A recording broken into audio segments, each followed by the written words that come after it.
Hello everyone, आज हम करेंगे क्लास थर्ड का इंग्लिश का सैम्पल पेपर कि आपका जो पेपर है अभी final session and ending exam होंगे तो किस टाइप का आ सकता है।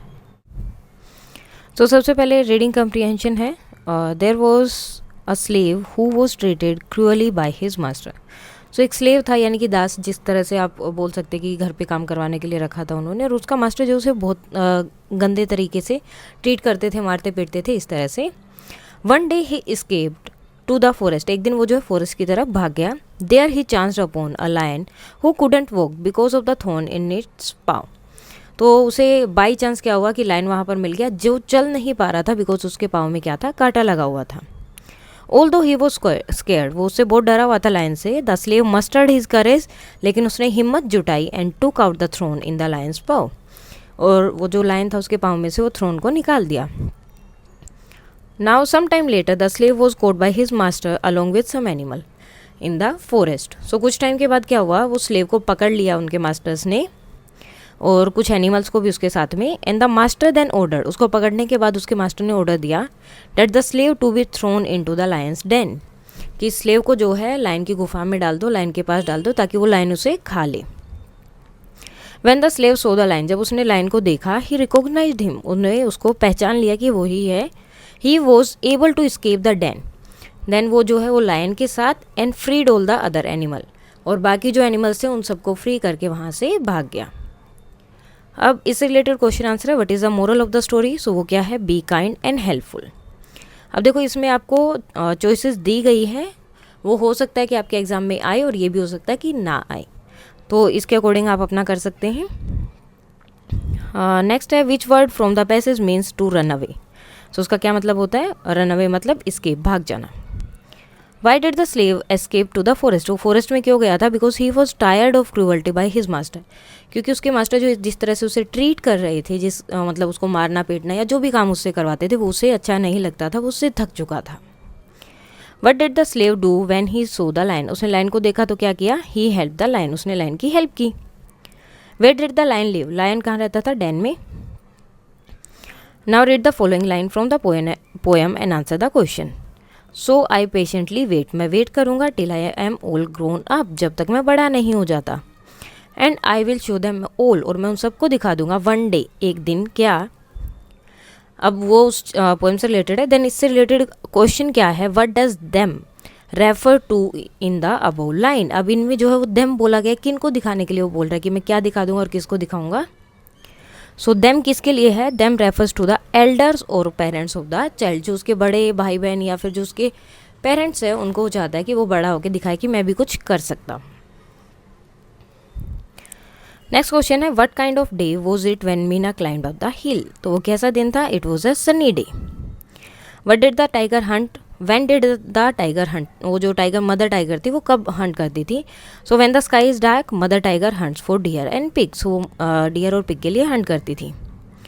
Read the lines, there are thorny bushes in the desert, desert में थोर्नी बुशेज हैं। आई ईट द थोर्न्स, मैं थोर्न्स को खाता हूँ। And the thorns don't prick my tongue, thick tongue, और जो थ्रोन्स जो हैं वो मेरी जो थिक टंग है उसे जो है प्रिक या चुभ नहीं पाते हैं।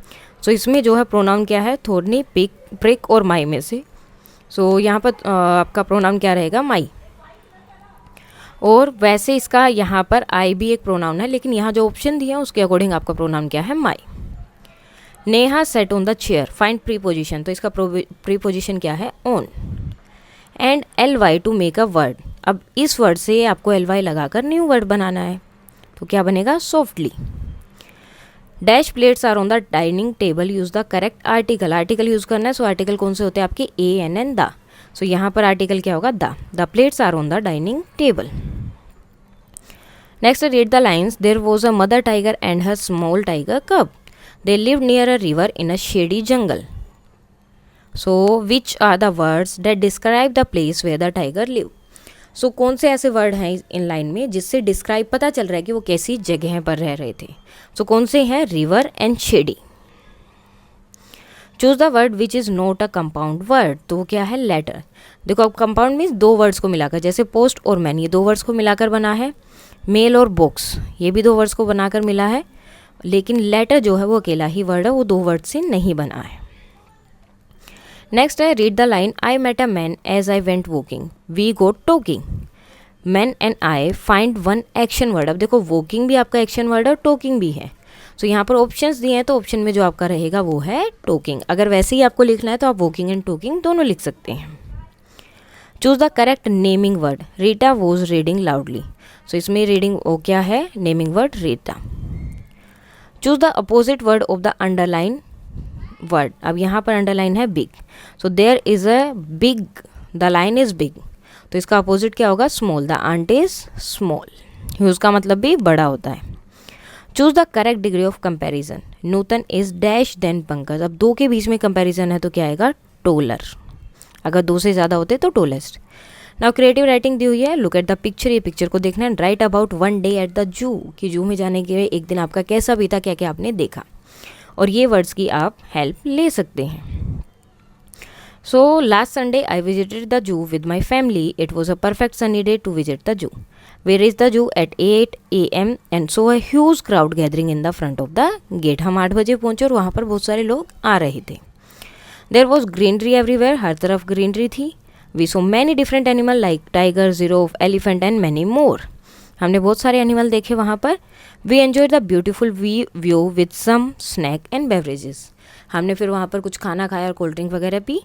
As the sun was about to set, और जैसे ही सन छिपने वाला था, we come out of the zoo, boarded the bus and left while giving a lingering look at the zoo. Thinking of the beautiful moment and memories, I am still filled with excitement and happiness. So जब भी मैं अभी भी उसको याद करता हूँ तो मैं हमेशा खुश हो जाता हूँ उस चीज़ के बारे में सोच कर भी। What is the correct spelling of the word which means lively? So excitement है, lively जिसका मतलब है, तो excitement की correct spelling है ये वाली। Unscrabble the word, so इससे क्या बनेगा, thrones.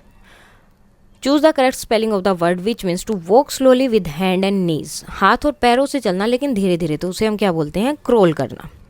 आइडेंटिफाई द पिक्चर्स, तो ये क्या है, post box. Complete the word, यहाँ पर डैश दिया है एंड देन स्टैंड, तो क्या होगा, अंडर स्टैंड, तो ये वर्ड आपका करेक्ट है B. Choose the correct antonyms for always, always means हमेशा, तो इसका अपोजिट क्या होगा, एंटोनिम्स मीन्स अपोजिट नेवर, कभी नहीं। Choose the two correct rhyming words of hill, hill के राइमिंग वर्ड्स क्या होंगे, पिल और mill. Choose one word for the phrase, phrase feel curious, curious आप फील करते किसी चीज़ को जानने की इच्छा, तो उसे क्या बोलते हैं, wonder. Choose the correct word that means small stone means pebbles. Arrange these movement word from slow to fast, पहले आप धीरे चलते हैं, मतलब हाथ पैरों से चलते हैं तो क्रोल, देन होप करते हैं, वॉक एंड देन रन। सो आपको धीरे बताना है कि पहले धीरे धीरे एंड देन उससे फास्ट होते हुए बताना है कि कब आप कौन सी सिचुएशन में आप धीरे चलेंगे, फिर फास्ट होगा, फिर सबसे फास्ट होगा। सो क्रोल में हम धीरे चलते हैं, then hop, walk and run में हम सबसे फास्ट चलते हैं। नाउ हैंड राइटिंग, इसमें जस्ट आपको क्या करना है, ये जो दिया हुआ है ये आपको एज इट इज़ नीचे लाइन्स दी होंगी, वहाँ पर लिखना है। आपको ध्यान देना है कि कोई भी आपकी स्पेलिंग मिस्टेक ना हो और हैंड राइटिंग बिल्कुल साफ़ होनी चाहिए। ये 5 मार्क्स का आपको ईजिली मिल सकते हैं सिर्फ आपके हैंड राइटिंग के लिए। सो ये था आपका सैम्पल पेपर क्लास 3rd का इंग्लिश का। अगर इसमें कोई भी डाउट है तो आप कमेंट करके बता सकते हैं, और अगर ये PDF आपको चाहिए तो टेलीग्राम चैनल पर मिल जाएगी, एंड उसका लिंक जो मैं डिस्क्रिप्शन में डाल दूंगी। And that's all for today, and please like, share and subscribe. Thank you.